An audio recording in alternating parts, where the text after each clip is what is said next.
Hello, I'm Dr. Steve Sims, Director of the Philadelphia Child and Family Therapy Training Center.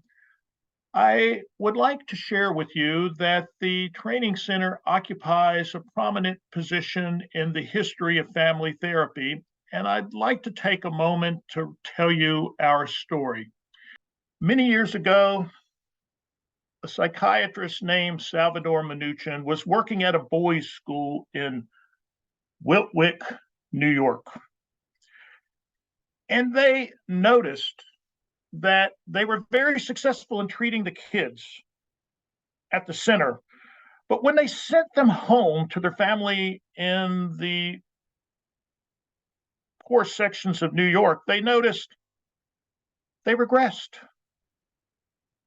And they started scratching their heads saying, what in the world is going on here? And they started bringing in the family saying, I wonder if something's happening in the families here. So they started recording sessions of the therapist working with the boys and their families. And what they noticed is as they began making changes in the families, the boys' changes took root and persisted. And then they said, oh my goodness, this is different. Isn't this interesting?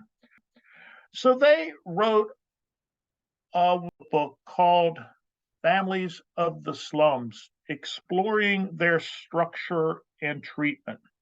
And the Philadelphia Child Guidance Clinic heard about it, and they said, we want that Salvador Minuchin to come to our center and lead it. With his team in tow in 1967, Minuchin and company showed up. And there they began implementing structural family therapy.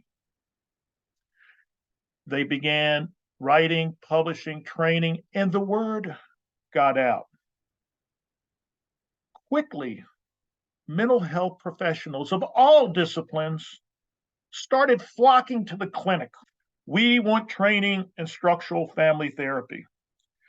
And the clinic also, being good scientists, started generating studies that showed excellent outcomes. The clinic grew, the reputation grew. So in 1983, Dr. Minuchin decided to turn the reins of the clinic's training center over to Dr. Marian Lindblad Goldberg. She worked and worked and worked structural family therapy. And she started thinking, we're on to something here. But she noticed, I think we're missing something. She began thinking, of course we should pay attention to the family, but we're not paying close enough attention to the world around the family, the larger ecosystem. The Commonwealth of Pennsylvania then presented her with an opportunity to do in-home family therapy with a severely symptomatic population of children who were repeatedly hospitalized and placed out of the home. The Commonwealth wanted those kids to stay in their homes with their families, but get help. Marian thought this is an excellent opportunity for us to apply ecosystemic structural family therapy to a very challenging population in a very interesting in-home treatment situation. And that program is called Family-Based Mental Health Services. And you are now a member of that. Welcome, welcome, welcome.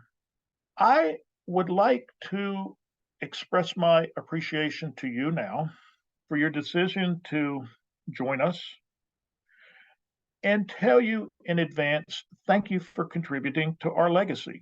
And you might say, what legacy, Steve? I'm new here.